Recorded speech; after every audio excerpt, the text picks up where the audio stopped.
It was a breezy spring afternoon in New York City, the kind that carried the scent of blooming flowers and freshly turned soil. Donald Trump had been invited to a small, exclusive ceremony in Central Park to honor unsung heroes, ordinary people who had done extraordinary things for their communities. The event was intimate, attended by local leaders, families, and a handful of media outlets. Trump, ever the commanding presence, stepped onto the small stage. Dressed in a crisp navy suit with a red tie, he began his address, his voice resonating with sincerity. Today, we are here to celebrate the quiet bravery, the selfless sacrifice, and the relentless dedication of those who make our communities stronger. The crowd clapped politely, but Trump's attention wasn't on their applause. It was on the faces before him. One in particular caught his eye, a man in the back row, seated in a weathered wheelchair. The man, dressed simply in a plaid shirt and jeans, had a rugged, weathered face. His deep-set eyes seemed to carry a lifetime of stories, some joyful, others unbearably heavy. As the ceremony concluded, Trump made his way down from the stage, weaving through the crowd, shaking hands and exchanging brief words of thanks. When he reached the man in the wheelchair, Trump extended his hand. "I'm Donald Trump. What's your name?" The man shook his hand firmly. "Name's Jack Mulligan," he replied, his voice gravelly but steady. "What brings you here today, Jack?" Trump asked, crouching slightly to meet his gaze. Jack hesitated for a moment, then shrugged. "I don't think I've done anything worth celebrating, sir. I'm just here for the people I've tried to help." Trump's curiosity was piqued. "And who are those people?" Jack's expression softened, his gaze shifting to a group of children playing nearby, kids like them, and their families. "I run a shelter uptown. Food, beds, and a little hope for those who need it." A spark of admiration flickered in Trump's eyes. "A shelter, huh? That's no small thing. How long have you been at it?" 15 years, Jack said with a wry smile. "Started it after I lost my wife and son. Needed something to keep me going,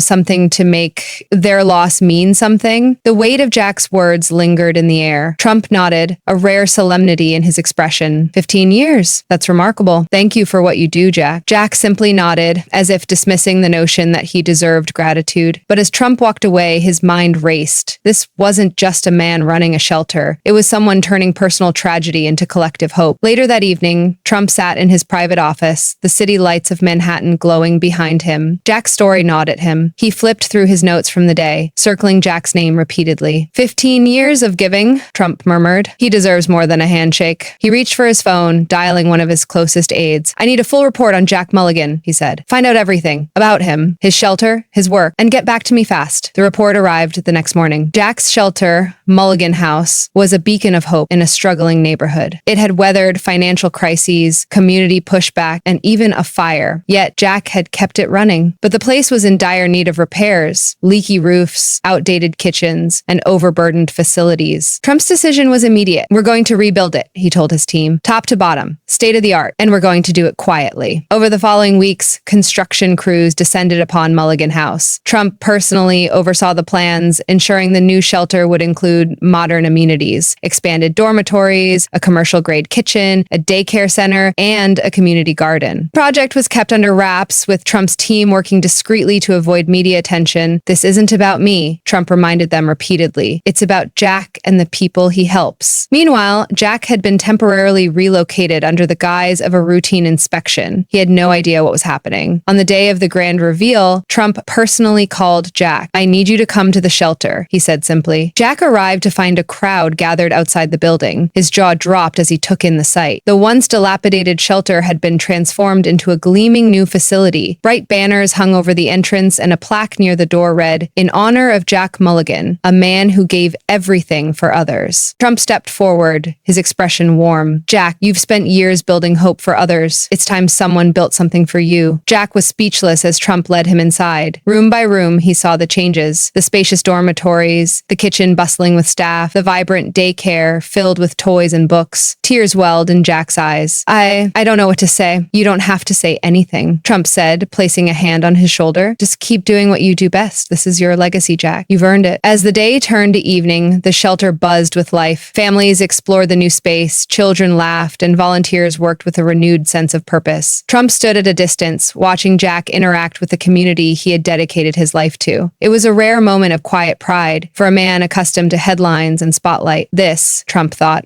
is what real impact looks like. For Jack, for the families he helped, and for the city itself, it was a day that would never be forgotten. Thank you for watching. If you enjoyed this story, share it and subscribe for more inspiring tales. See you in the next one.